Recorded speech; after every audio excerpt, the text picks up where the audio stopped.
I'm Lee Seacamp. This is No Small Endeavor, exploring what it means to live a good life.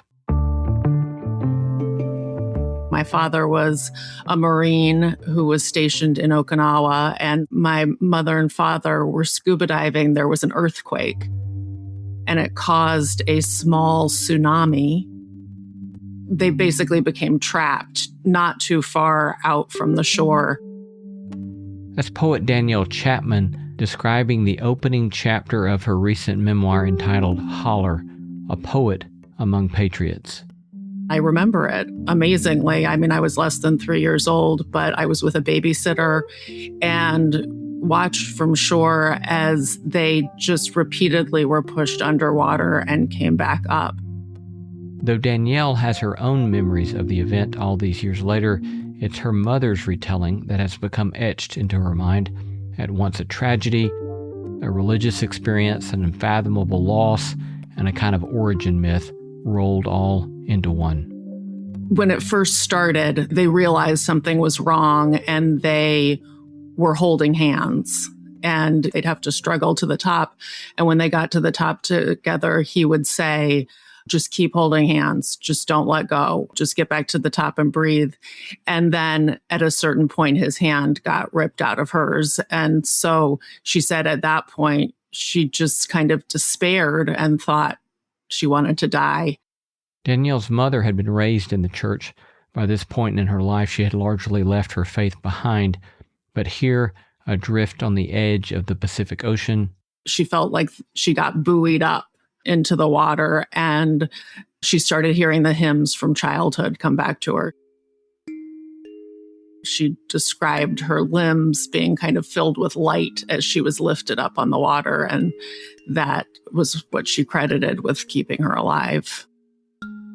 Danielle describes her mother's recitation of this story as a kind of christening into her ultimate vocation as a poet. That recitation seemed to search for a container that could somehow indicate the horrifying loss they shared, but one which they did not know how to grieve. We have so much language now about trauma, but I don't think we really had that so much 40 some years ago when my mother was telling me this story. And I think on some level, what was being conveyed to me was just her life force, the absolute fact that she had lived. Danielle's newly widowed mother, along with 3-year-old Danielle, were retrieved from Okinawa by Danielle's paternal grandfather, a 4-star general, decorated veteran, and a former commandant of the United States Marine Corps. They made their way to Alexandria, Virginia to live for a while with her grandfather, that decorated veteran, and his wife, a former Birmingham debutante who was herself suffering with PTSD from the trauma she had endured during World War II and the hardships of her husband's long tenure that also included Vietnam. It was here in the bosom of a stoic military family that Danielle first became immersed in the complex folklore of the American South and fascinated with the stories that we tell ourselves and each other about a past that we cannot fully face or understand. So begins Danielle's memoir, Holler, a Poet Among Patriots, a fascinating exploration of trauma, inheritance, and American history.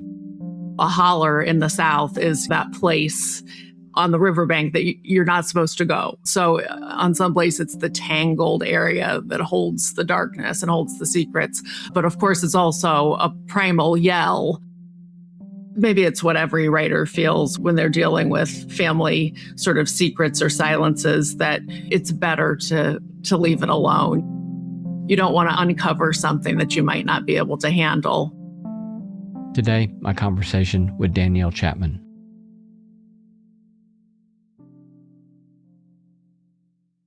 Hey friends, Lee here. If you enjoy our conversations at the intersection of faith, purpose, and living well, then I have the perfect podcast recommendation for you, With and For, hosted by Dr. Pam King.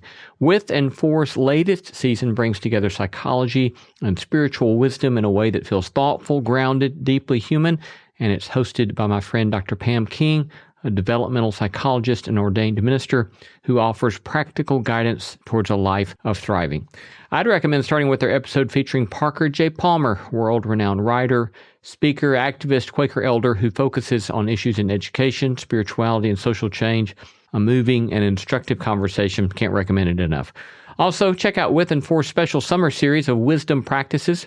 Released each Monday, they're short exercises shared by guests that will become a toolkit for thriving. Consider them your experiment in becoming more fully alive. So go ahead, follow With and For, hosted by Dr. Pam King, wherever you're listening now. This one goes out to all my ladies, all my multitasking mamas who need energy to show up at work and at home, all my empty nest explorers who need a little gut health support for the journey ahead. AG1 is the daily health drink designed to support whole body health with over 75 essential nutrients and pre- and probiotics, so you can make the most of every day and every decade. Learn more at drinkag1.com. Hello. Look what TJ Maxx dragged in. The Devil Wears Prada 2 is now streaming on Disney Plus and Hulu. We are digital, we are downloadable, we are streamable. The fashion event of the year is certified fresh. Pull yourself together. We have work to do. Critics say it's smart and witty and the perfect sequel. That's all. Get runway ready for The Devil Wears Prada 2 on Disney Plus and Hulu. Rated PG-13. Danielle, welcome to No Small Endeavor. Thank you so much for having me. Your memoir, Holler, A Poet Among Patriots. It's lovely and it's beautiful, and I thank you for it. You recount the way your mother consciously made a decision that moving from despair and perhaps even wanting to die with your father, she turns and chooses to live, or is given this opportunity to live for you and with you as your mother. I wonder, as you think back about that, you at some point used the language of being christened with that story. Christened is a strong, obviously sacramental language, that there's some sort of gift there and there's some sort of perhaps obligation or baptism into something. And how have you subsequently experienced that, being christened into that story? Yeah, I think that the supernatural intensity of the story hit me before I knew what it was. And yes, I do think that I feel and have always felt a huge responsibility and duty to life itself, maybe is the way to put it. I'm not unaware of the burdensome side of having to carry that.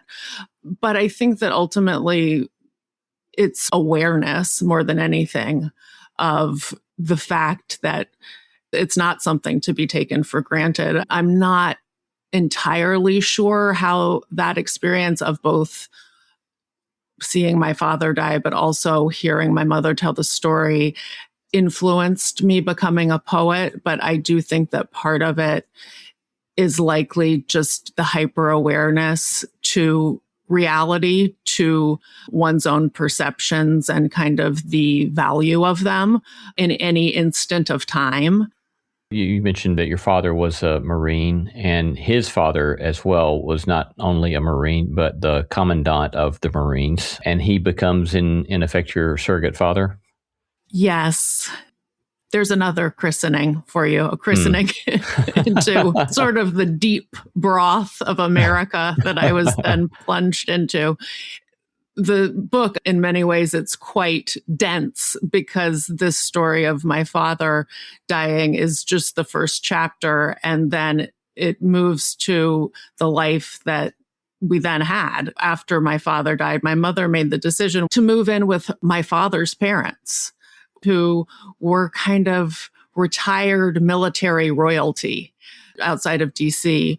But one big reason that she did it was because of my grandfather, because he was an extraordinary person. And the memory that I write about in that first chapter of him picking us up from Okinawa tries to capture, I remember him arriving in his uniform, the 4-star general coming to rescue us. He'd just lost his son but he sort of had this intrinsic ability to comfort other people.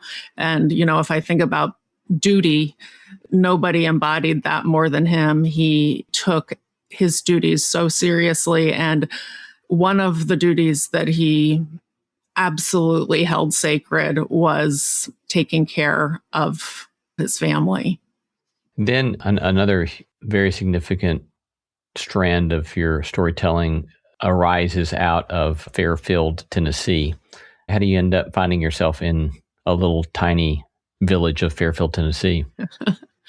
My grandfather, as a child, went to his mother's ancestral home, which was this house in Tennessee, which I still own. It was originally a tavern at the edge of the Western frontier. The family lore says that it was built in 1790 and that the back half of the house is still that tavern, and it has not changed much. It still has a lot of the furnishings in it, and you walk in there and it feels like a tavern. The high ceiling dining room and the parlor. I've read that in those times, these taverns, just held every type of traveler, and they slept in an attic. So the attic is still there. And what I've read is that it didn't matter who you were. Everybody just slept next to each other on bedrolls, including livestock sometimes. Oh my. And then the front half of the house is a farmhouse that was added on later. So he loved this place. He loved the history that was there. He'd been there as a child. I make a joke that we hadn't been allowed to move the furniture since the Confederacy fell. I mean, it was like a sort of mnemonic device for him. So you couldn't change anything because then he wouldn't be able to remember it. So he brought me there and I guess indoctrinated me into that love. This kind of becomes a summer rhythm for you all? Yes, I went there every summer as a child, and we would stay for almost the whole summer, or, 6 weeks, 2 months. It's a fascinating contrast to think about. You have on your mother's side former Mennonites who obviously have a very long peace tradition, critiques of war. And then you have what you call the broth of America, the thick broth of America. When did you begin to have sorts of questions or reservations or doubts about the militarism or that broth of America, which your papa represented? My first really strong memory of awakening is 7th grade civics. I had a teacher, Mr. Bedford, who was a former hippie, like a fire-breathing hippie with long white hair.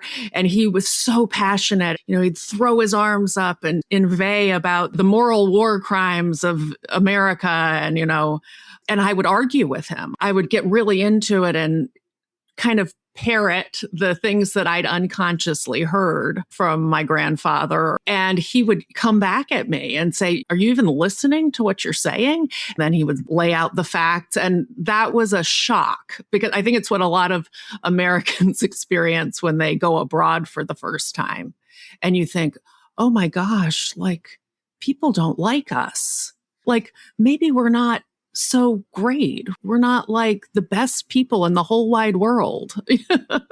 And I guess part of the broth had been American exceptionalism. I just had no idea that these things about how heroic we were and how good might not be true. I mean, ironically, I then sort of full scale converted and rebelled. I think both sides are kind of their own fundamentalism,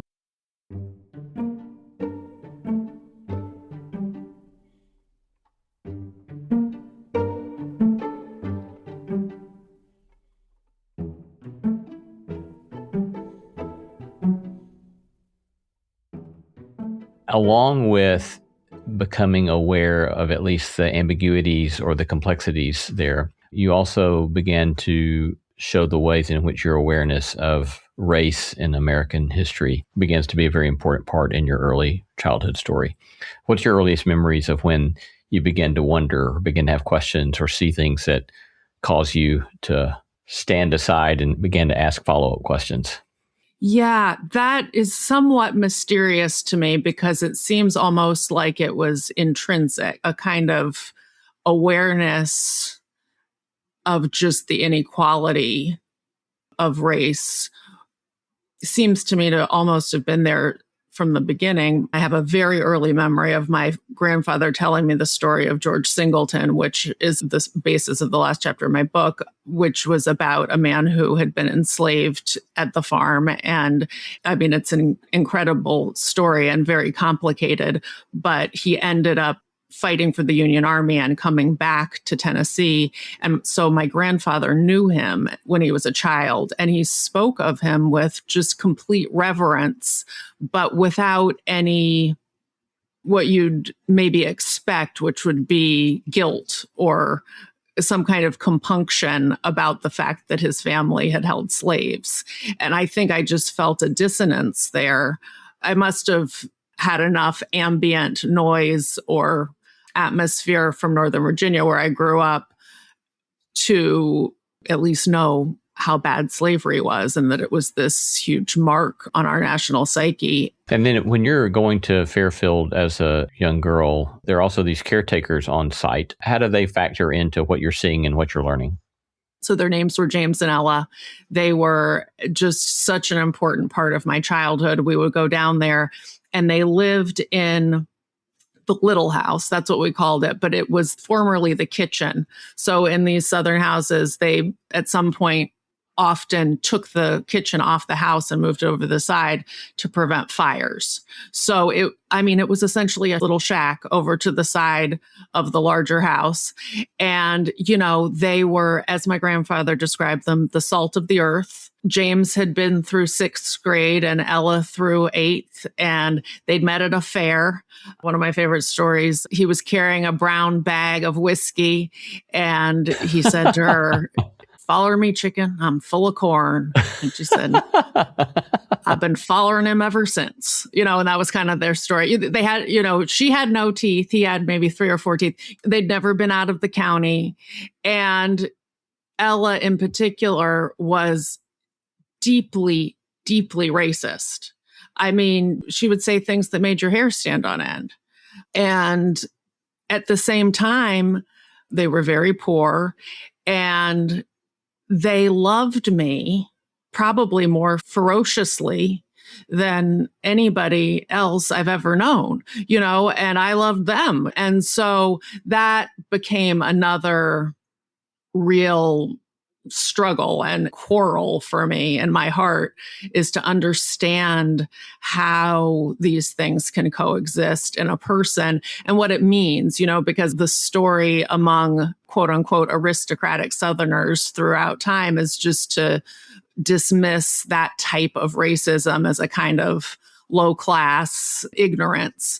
And of course, it's a way of dismissing the person and not seeing them as an equal, so it's a hedging of sorts.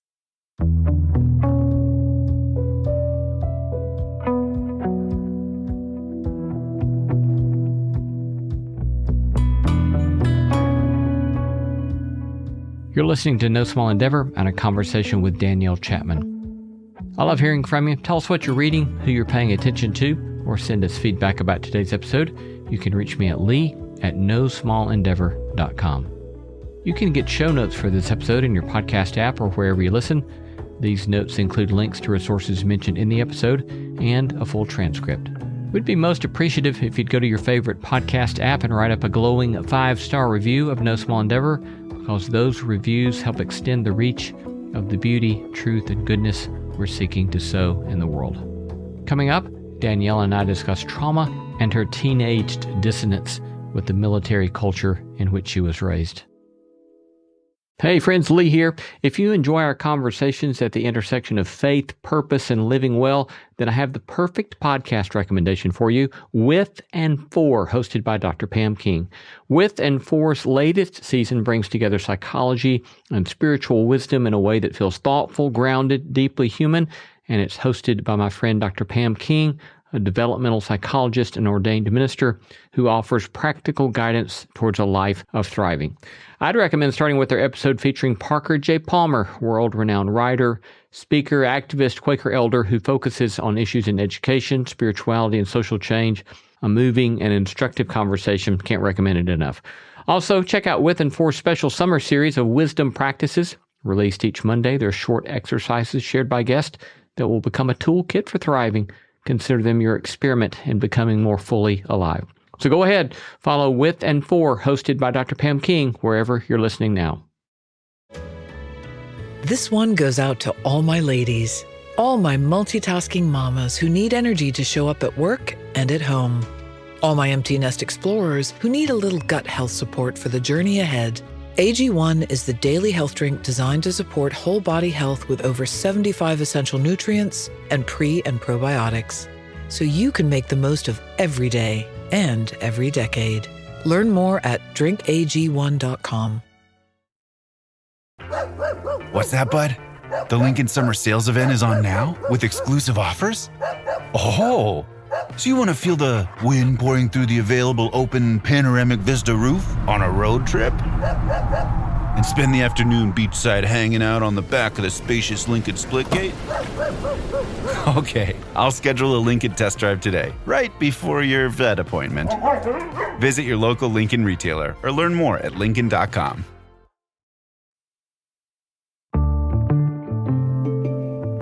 Another thread that's running throughout your storytelling, when you go on to talk about trying to understand your grandfather's experiences and your grandmother's experiences with World War II, then your grandfather's experience with Vietnam and your own father's experience in Vietnam, you're trying to give us a glimpse of their subjectivity, their pain, and we might say the logic of their hatred and even some of the racism that comes out, while refusing simply to accept it. How are you seeing that there are these two things that you're wanting to try to hold together at the same time? Yeah, I think it started because of this dynamic that I described a minute ago about as soon as I awoke to the fact that we as white Americans had committed wrongs, had committed sins and evils, I just sort of flipped to the other side in a very adolescent way, where you sort of want to take the higher ground.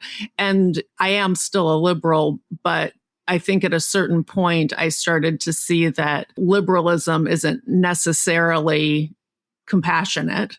When I really was looking at my family members and looking at their experiences, I realized I couldn't evaluate them as humans without trying to understand what they'd experienced. It's just incredibly complex. With World War II, for example, both of my grandparents were at Pearl Harbor when it was bombed. My grandfather was on a ship. My grandmother was watching from an apartment, and she didn't know for 3 days whether or not he'd lived. She had rolled bandages for the Red Cross. She'd gone through the fence and pulled people out who were wounded. And I guess what I'm trying to say is that the more facts that I learned by doing some research, by talking to people, the more difficult it was to have a sort of ideological point of view about some of this stuff. One anecdote you share is of catching your grandfather using a racial slur towards the Japanese. You had simultaneously this visceral, self-righteous condemnation of what you caught him doing, and yet at the same time feeling uneasy about that. What do you remember about that episode and what was going through your mind and your experience? The chapter about World War II starts with a war hero from Tennessee named General Austin Schaffner. He's a real character, especially in Shelbyville. He's got his own historical marker there by the insurance agency. And when I was a child, we would go and visit him. And, it would be like we were visiting the war hero. And he had been at the Battle of Corregidor, and he had been in a Japanese prison camp. And it was a notorious one, the Davao prison camp in the Philippines. And so as a child, we would go out for Sunday brunch, and he would regale us with these war stories of him breaking out of the prison camp. And in the process of telling these stories, a lot of racial slurs are flying. The Japanese were his mortal enemies, and they had tortured him and starved him. And that was one thing my grandfather never did. He never told war stories. He hated war stories. And so after these lunches, I would just be appalled and on the way home be complaining. And then he would scold me saying, I didn't appreciate the sacrifice of these national figures who'd sacrifice for my liberty. I would go at him from a point of view of my generation, which was much more about the atom bomb and the evils that America committed in the war. And eventually my grandfather just kind of snapped. He had fought in the Pacific for the entire war. He'd been an artillery commander and he'd seen so many people die, and he was not able to talk about it. He never spoke about trauma. Finally, he just said, well, you know why Schaff uses that word? It's because the Japanese tortured him, they beat him, they starved him, and that's why he uses that word. And he said it. It was like, I got him to say it. And say it angrily, and it was as if I had just all this time been trying to prove you're a racist and that's who you are. That is the absolute essence of who you are. That was sort of the point of view that I had. And in some ways, we have that now in wokeness and cancel culture. Like if somebody has done something racist, that's the only thing that matters about you. And that's sort of what I was trying to bring out. So I felt this moment like I'd won, but what do I get out of that, for one thing? But also, I think what I say in the chapter is, I contemplated what it must have taken for him to sit there and listen to me, this completely privileged girl who, has had very little to sacrifice. I showed, I think, just a lot of ignorance by reducing the matter to such a fine point. You discovered later then that while he was commandant of the Marines, that he was at the center of a great deal of furor because he had either put in place or practiced some policies to preserve some racial equality? Yes, this just stunned me because the sort of theme of our arguments throughout my teenage years and adolescence were mostly about race. I would inveigh against racial inequality and particularly institutional racism. And he'd take the line of personal responsibility, that kind of idea. And in retrospect, a sort of Marine-like idea of anybody can get ahead. We should be colorblind. I think that was sort of what he was conveying. We always argued about it. And he would sometimes get very upset with me. I would get very upset with him. And when he died, an obituary came out in the New York Times. And one of the main points of it was the work that he had done for racial justice in the Marine Corps. And he'd never talked about that. It was absolutely stunning.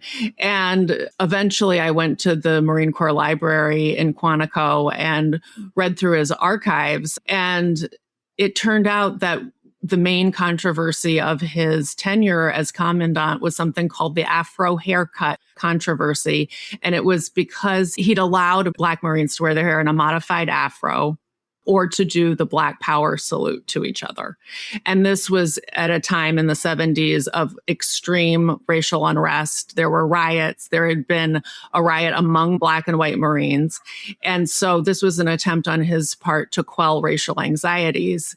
And I mean, as far as I can tell, it was effective. I think there are 30-some boxes of letters of hate mail, all from irate white people who are disgusted that he has catered to Black Marines. There's one news article where he says that it was very important to get Black music on the jukeboxes. That was something else that he did. And he says, and that was very important to my Black Marines. So I did it.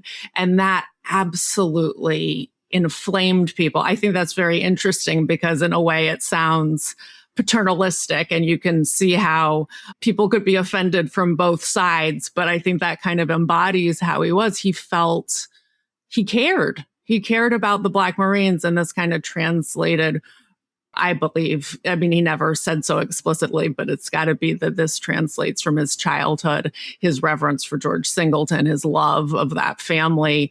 But he got so much blowback for it. I can only imagine that is why he didn't talk about it afterwards. It felt to him maybe like it wasn't successful.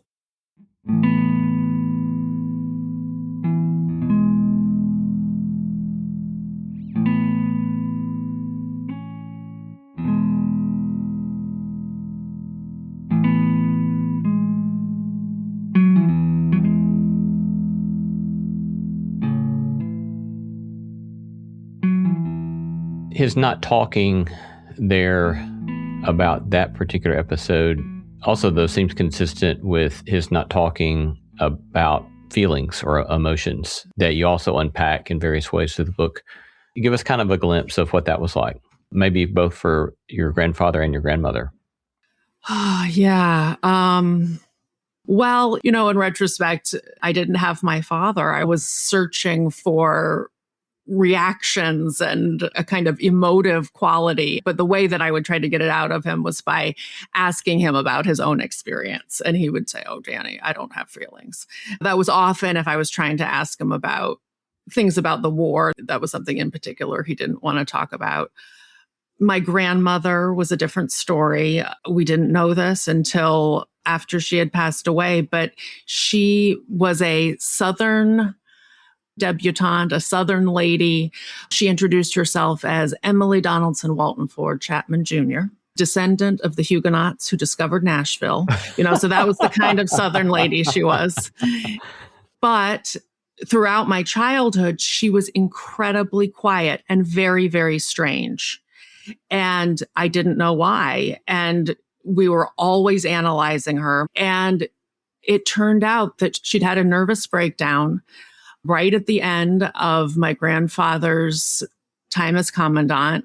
And she had been diagnosed with paranoid schizophrenia and had been on heavy duty tranquilizers throughout my entire childhood.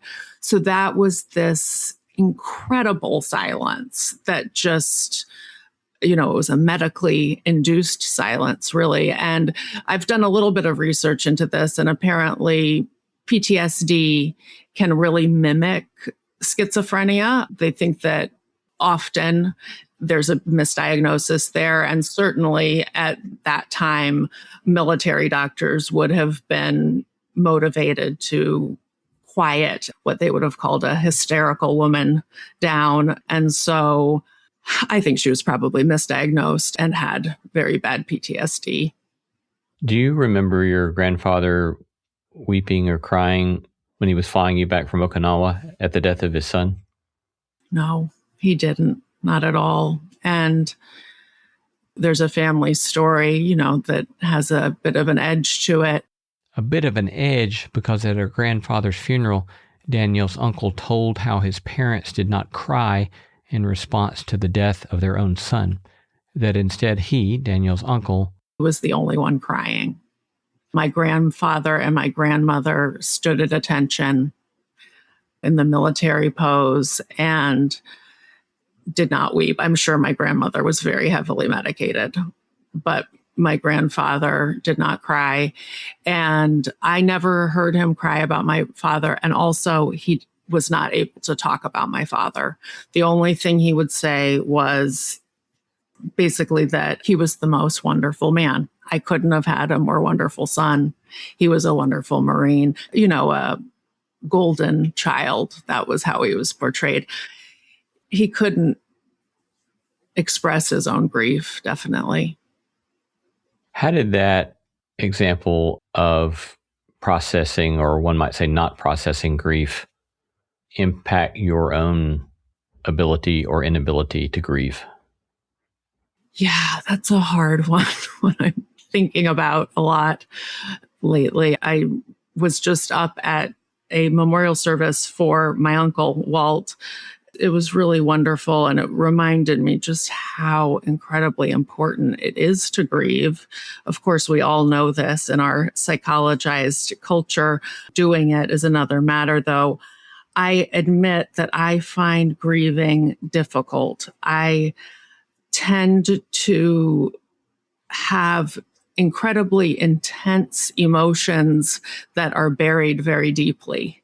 And I think that's another reason that I'm a poet. This kind of intensity and extremity is definitely there, but often in a poem, oddly enough, is what allows it to come out. However, when my grandfather died, my grief was very present. And I guess I would say that when I do feel grief, I experience it as a blessing. It feels to me so needed, and it connects you to the people who are gone or who are ill or who you love. And so I think part of my path is learning to allow myself to feel it, to finding the places where I can so that I can connect.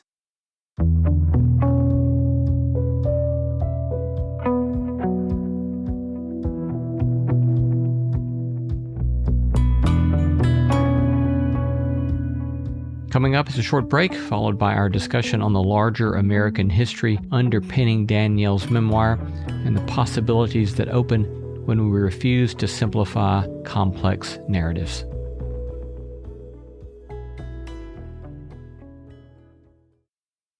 Hey friends, Lee here. If you enjoy our conversations at the intersection of faith, purpose, and living well, then I have the perfect podcast recommendation for you, With and For, hosted by Dr. Pam King.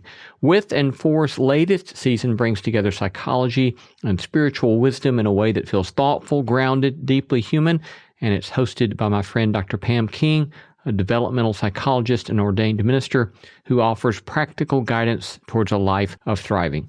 I'd recommend starting with their episode featuring Parker J. Palmer, world-renowned writer, speaker, activist, Quaker elder who focuses on issues in education, spirituality, and social change. A moving and instructive conversation. Can't recommend it enough. Also, check out With and For's special summer series of wisdom practices. Released each Monday, they're short exercises shared by guests that will become a toolkit for thriving. Consider them your experiment in becoming more fully alive. So go ahead, follow With and For, hosted by Dr. Pam King, wherever you're listening now.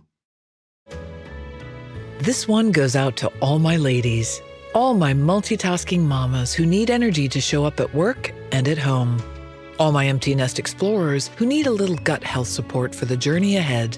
AG1 is the daily health drink designed to support whole body health with over 75 essential nutrients and pre- and probiotics, so you can make the most of every day and every decade. Learn more at drinkag1.com. What's that, bud? The Lincoln Summer Sales event is on now with exclusive offers? Oh, so you want to feel the wind pouring through the available open panoramic vista roof on a road trip? And spend the afternoon beachside hanging out on the back of the spacious Lincoln Splitgate? Okay, I'll schedule a Lincoln test drive today, right before your vet appointment. Visit your local Lincoln retailer or learn more at Lincoln.com. On that question about poetry and role or vocation as a poet, at one point you say, why remember? Why dredge things up? Why go into all that again? And then you go on to say, because I believe in my memories, as if they were articles of faith, that they rivet me for a reason, that if tested rigorously enough, they will yield some meaning bigger than themselves, and maybe even the truth. Would you unpack that for us a bit? This probably speaks a little bit to the subtitle of the book. It's Holler, a Poet Among Patriots. That term holler is a bit multivalent because a holler in the South is that place on the riverbank that you're not supposed to go. But of course, it's also a primal yell. And it's also kind of a Marine sound, that oorah thing that Marines do. So there's this kind of push and pull between being a poet and coming from a military family, but also maybe it's what every writer feels when they're dealing with family sort of secrets or silences, that you don't want to uncover something that you might not be able to handle. Is that the meaning of the very last sentence of your book? You want to maybe unpack what you're doing there in that last paragraph or two? Or the story behind it, which is, it's troubling, right? Because there you are looking at literally a slave trader's journal who was your, triple great grandfather's father-in-law. And you're looking at the records of his having traded human beings. You're realizing the pain and I think you used the word evil of that you have in your hand. And yet there's also this sort of ambivalence about how much of this do we want to continue to recover? I'd be fascinated to hear you comment on that a little bit. This part right at the end, I'm actually holding this journal that I found, which in some ways It is a discovery of another part of the family history. Even though the story of George and Robert Singleton is a story out of slavery, it was presented and has been accepted by both the Black and the white descendants as a positive story, a story of love and friendship and forgiveness. And these reunions that we have come out of that, and they're incredibly special. I mean, it is a miracle of human connection that this happens. And just to make clear for listeners here, these are reunions between your family lineage, going back to this great-great-great-grandfather, and then the lineage of those who were enslaved by your great-great-great-grandfather. And you all have been coming together there at this old tavern that you now own many, many years later.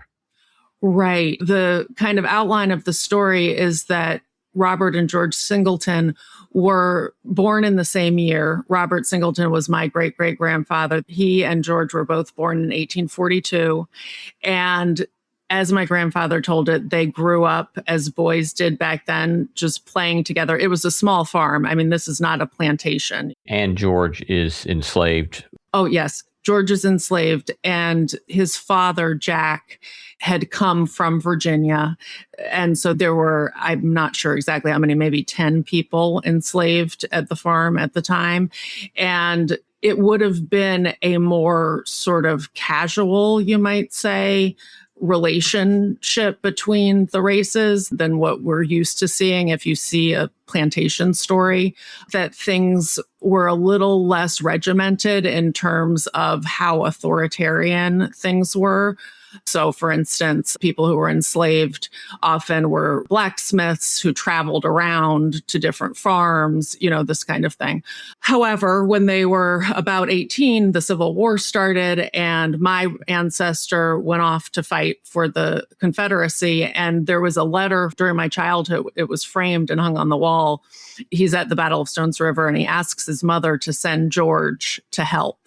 And so George does go as kind of his manservant. And at the Battle of Stones River, my ancestor got his leg shot off. And George went out onto the battlefield, and the legend goes, dragged him off of the battlefield and saved his life, took him to a Union medic tent. And he went back to recuperate. And at that point, George was free. He left and went to fight for the Union Army. He fought in the Union Army, was discharged at the end of the war. At that point, he was free, but he came back to Fairfield. When he got back, the white family was destitute because all the women had been left. All the Confederate currency was devalued. They were dead broke. And so he planted a plot of seed and essentially got the family back up on their feet and helped them survive. And so in thanks, after the war, they helped him buy a piece of land.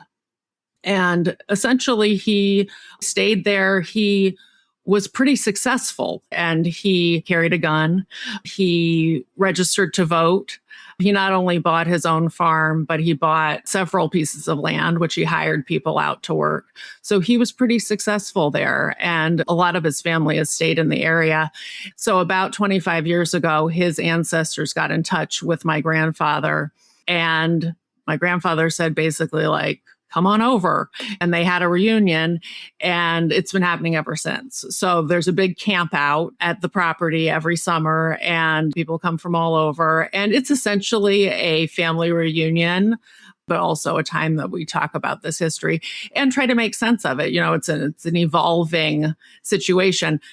So when I'm talking about this much darker emblem of slavery in America, which is this journal that we found. It was just shoved in a desk, and it was the slave ledger of John Scott, who was my quadruple great-grandfather. And it's essentially just his farm journal in which all of these enslaved people are listed. And it's a reminder of just the callousness of what slavery was. There's this ridiculous polemic that, is happening in which some people are trying to say slavery wasn't that bad. We shouldn't talk about it. But these artifacts vibrate with the genuine evil that was committed. And so that is something that I have to reckon with. Like, I don't mind putting these facts out there that acknowledge the sins that my ancestors committed. I mean, it's just true. But the question for me is, how does that coexist with this beautiful story of the light shines in the darkness and the darkness cannot put it out? Somehow these things happened at the same time.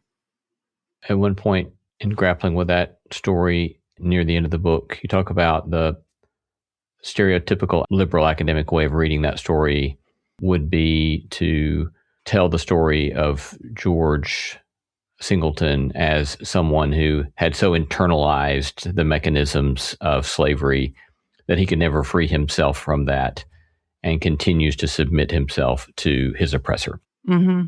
And yet you go on to say that one of your hesitations about such a framing of that story is that it fails to honor the lived realities and subjectivities of the Black descendants of that man in your own day. Yeah, I think it's demeaning to them. That's been said outright to me by certain people.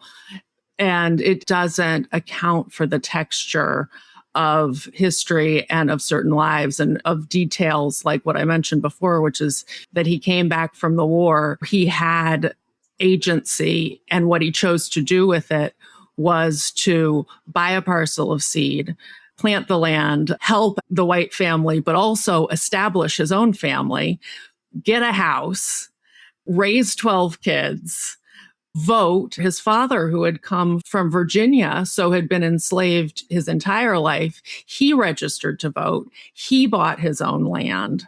And then, and they bought more land, they employed other people. And you can just imagine how incredibly difficult that was. Reconstruction and the ways that Black Americans made this country during Reconstruction chose to do that rather than seek revenge in every instance, but instead tried to make their own life in America. That's one part of history that we know very little about.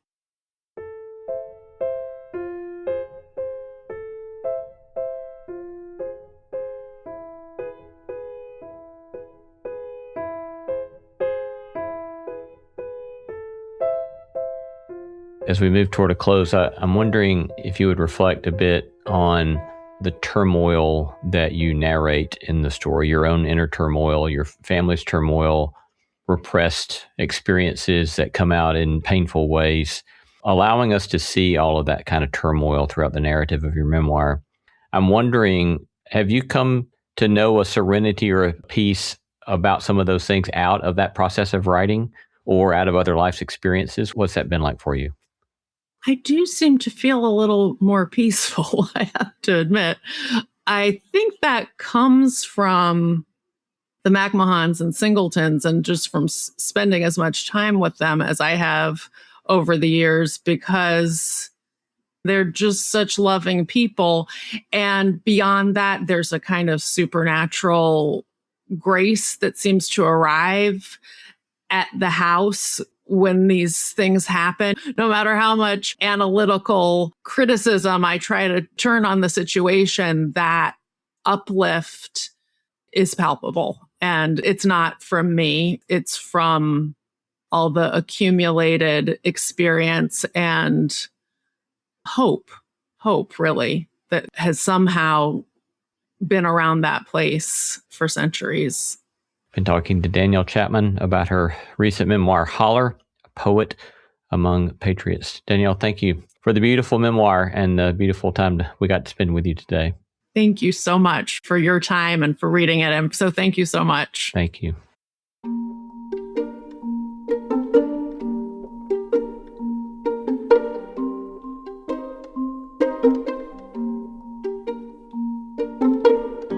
Here's one closing take on today's interview. As we heard, Danielle, as a young girl, wanted to catch her grandfather in his presumed racism, to catch him and prove, as she put it, that is the absolute essence of who you are. But later, as she learned more about what he had endured in war and more about the ways he had also worked for racial justice, the simplistic story became harder to justify. The more facts that I learned, she says, the more difficult it was to have a sort of ideological point of view. Clearly, this does not mean for Danielle, nor I would suggest should it mean for any of us, that we should justify either our forebears' wrongs or our own. But this might help us see that explanation and empathy are not the same thing as exoneration and excuse. Similarly, Danielle held in her hands a slave ledger that, as she says, vibrates with the genuine evil that was committed. But she also refused to believe that evil gets to tell the whole story. Somehow, she says, there's also this mystery that the light shines in the darkness, and the darkness cannot put it out. So maybe one practice toward a good life: curiosity before judgment. Ask another question, learn another fact, resist the satisfaction of making somebody simple, and resist making history simple. As Danielle put it, tidy explanations fail to account for the texture of history and of certain lives. Or, we might say, truth requires more patience than caricature. And finally, make room for reconciliation which we cannot entirely explain or reduce to some partisan conventional wisdom or some preferred narrative structure. Danielle describes descendants of enslaved people and descendants of those who enslaved them gathering together on the same land, camping together, telling tales together, sharing meals together. And she speaks of a kind of supernatural grace there, something palpable, born of accumulated experience and hope. Nothing's erased nor denied, but it's a reconciliation which insists that neither our worst deeds nor the worst chapters of our history must have the final word. That's a small but not so small take on today's episode. Peace to you, my friend.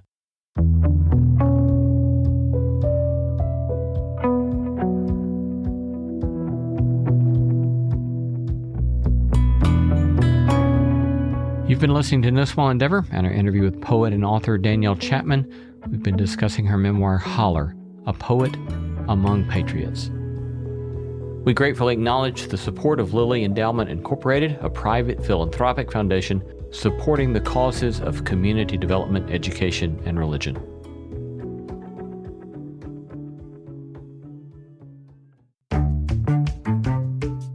Our thanks to all the stellar team that makes this show possible: Christy Bragg, Jacob Lewis, Carriet Harmon, Jason Cheesley, Sophie Byard, Kate Hayes, Mary Evelyn Brown, and Audrey Griffith. Our theme song was composed by Tim Lauer. Thanks for listening, and let's keep exploring what it means to live a good life together. No Small Endeavor is a production of Tokens Media, LLC, and Great Feeling Studios. I'm not giving up. I am selling the building. The final season of FX's The Bear. The restaurant is flooded. Everything's either going to be okay. No, stop! Or not. We are outgunned and we are outmanned, but we have each other. FX's The Bear, the final season. All episodes now streaming on Disney+. Traditional home security only alerts you after a break-in, and that's too late. SimpliSafe is changing that. Stop. This is SimpliSafe. Police are on the way. We don't just alert, we stop crime before it starts. SimpliSafe, plan starting around $1 a day. Save 50% on your new system with professional monitoring at simplisafe.com/Spotify or with promo code Spotify. Outdoor deterrence requires a SimpliSafe Active Guard outdoor protection plan starting at $49.99 a month. Visit simplisafe.com/licenses for alarm license information. Tennessee 2012.